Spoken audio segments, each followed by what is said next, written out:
Hi, John. Theresa here, and wanted to send you a quick message and say thank you for the incredible meditation session.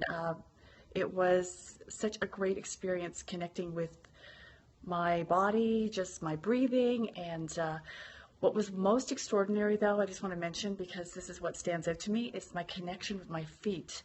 I have run over 20 marathons, done 3 Guinness World Records, running the greatest distance on a treadmill in 12 hours. And of course, I've run hundreds, maybe thousands of kilometers, and have never connected with my feet, which is incredible to me. And being a runner, it's I can see a huge, huge difference that'll make for me.